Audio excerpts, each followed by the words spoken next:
Welcome back to week 3. Good to see you guys here. Today we're going to be continuing our conversation and reading about determining important ideas and then summarizing text. And today we're going to look at a fiction text.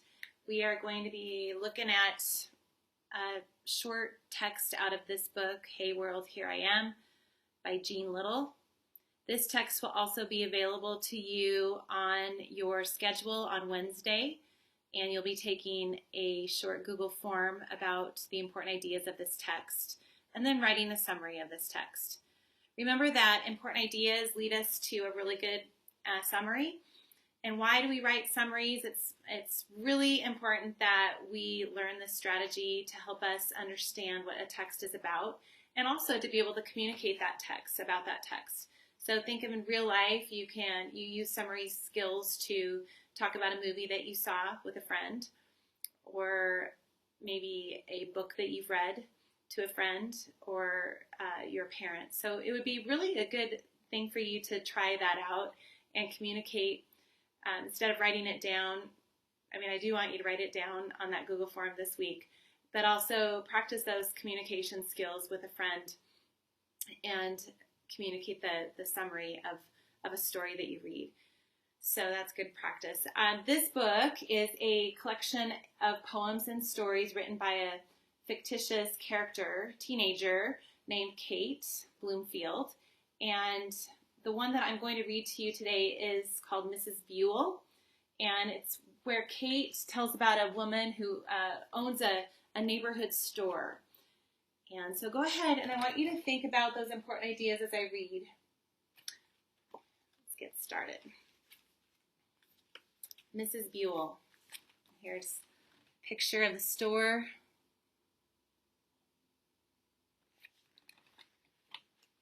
For years and years, for what seemed like forever, I've gone to Buell's when I had a dime to spare. It's a rundown, not very clean corner store. Kids go there mostly for licorice and bubble gum and jawbreakers and popsicles and comic books and cones. She only has 3 flavors, and the cones taste stale. Still, she'll sell you one scoop for 15 cents. It's not a full scoop, but it's cheaper than anywhere else. It's the only place that I know where a kid can spend 1 penny. Mrs. Buell is run down too, and a grouch. She never smiles or asks how you are. Little kids are scared to go in there alone. We laugh at them, but really, we understand. We felt it too. When we were smaller and we had to face her towering behind the counter. She was always the same, except that once. I tripped going in, and I fell and scraped my knee. Oh, it hurt so much that I couldn't move for a second. I was winded too, and I had to gasp for breath. I managed not to cry, but I couldn't keep back the tears. Mrs. Buell is big, but she moved like lightning. She hauled a battered wooden chair out from behind the curtain that hung across the back, and then without a word, she picked me up and sat me down on it. We were alone in the store, but I wasn't afraid. Her hands, scooping me up, had been work roughened. Hard, but kind. She still didn't speak. Instead, she took a bit of a rag out of her sweater pocket and bent down and wiped the smear of blood off of my knee. The rag looked grayish, but her hands were gentle. I think she liked doing it.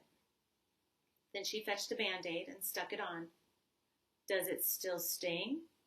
She asked, speaking at last in a voice that I'd never heard her use before.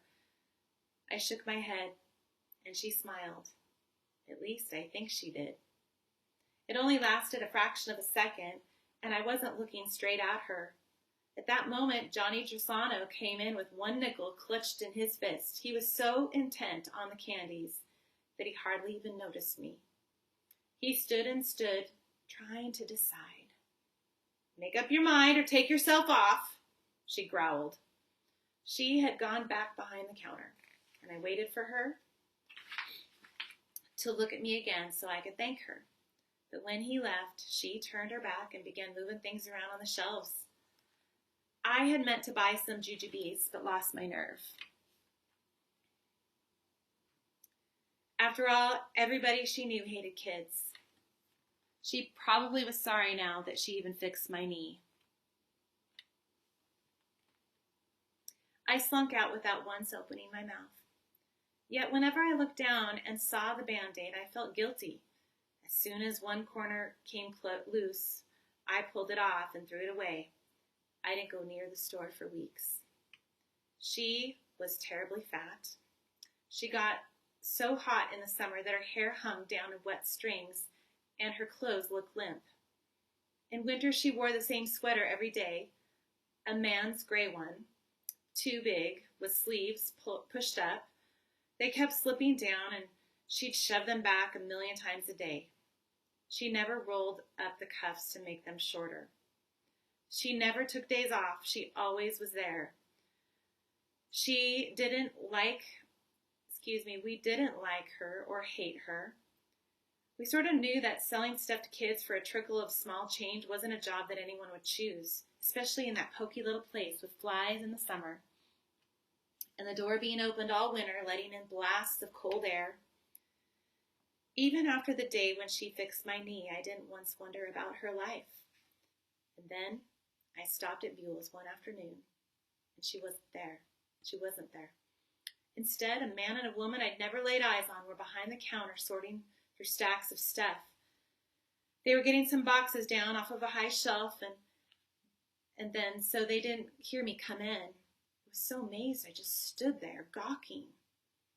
How Ma stood this cruddy hole, I'll never know, the woman said, backing away from a cloud of dust.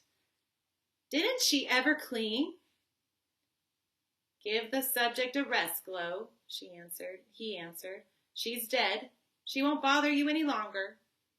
Oh, I tried, Harry. You know I tried over and over.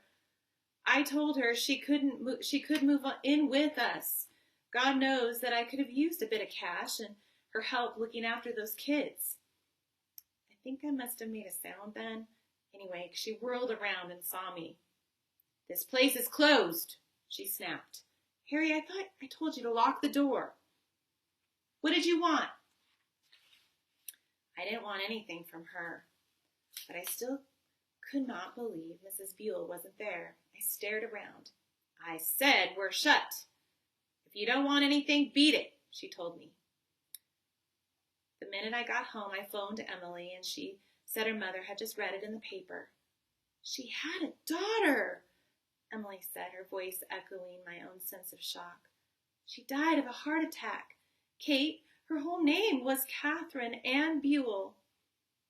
Catherine, I said slowly. My name is really Catherine, although only Dad calls me by it. I can't believe it somehow. No, Emily said. She was always just Mrs. Buell.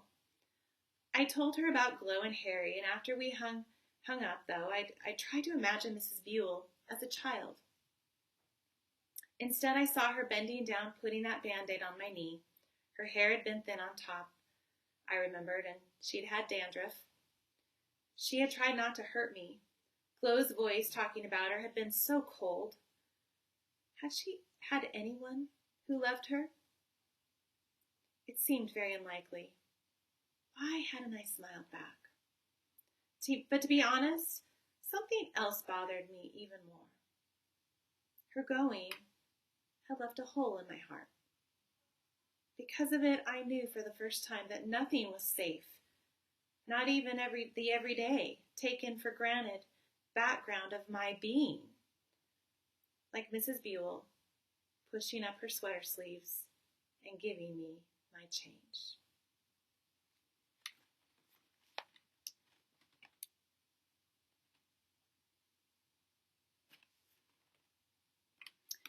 Okay, so we're going to go ahead and just read the first part again and look at that important idea. There's a lot of details here. In fact, there's a lot of supporting details, and it's our job right now as readers to figure out what the most important idea is. So I'm going to just read it real quick here, and then we're going to look at that important idea. For For what seems like forever, I've gone to the Buell's when I had a dime to spare. It's a run-down, not very clean corner store. Kids go there mostly for the licorice and the bubble gum and jawbreakers and popsicles and comic books and cones. And she only has 3 flavors, and the cones taste stale. Still, she'll sell you 1 scoop for 15 cents. It's not a full scoop, but it's cheaper than anywhere else. And it's the only place I know where a kid can spend a penny. Mrs. Buell is run down too, and a grouch. She never smiles or asks you how you are. Just a little bit more. Little kids are scared to go in there alone. We laugh at them, but really we understand. We felt it too when we were smaller and had to face her towering behind the counter. So as we think about what I just read, that's section 1 of the text, I'm going to show you 3 options here. I want you to think about which one you think is the important idea. We're looking for just the important idea of this text. So we have this one. Mrs. Buell never smiles or asks how you are. Is that the most important idea of this whole first section? Is it Mrs. Buell is the rundown, grouchy owner of a rundown, not very clean store?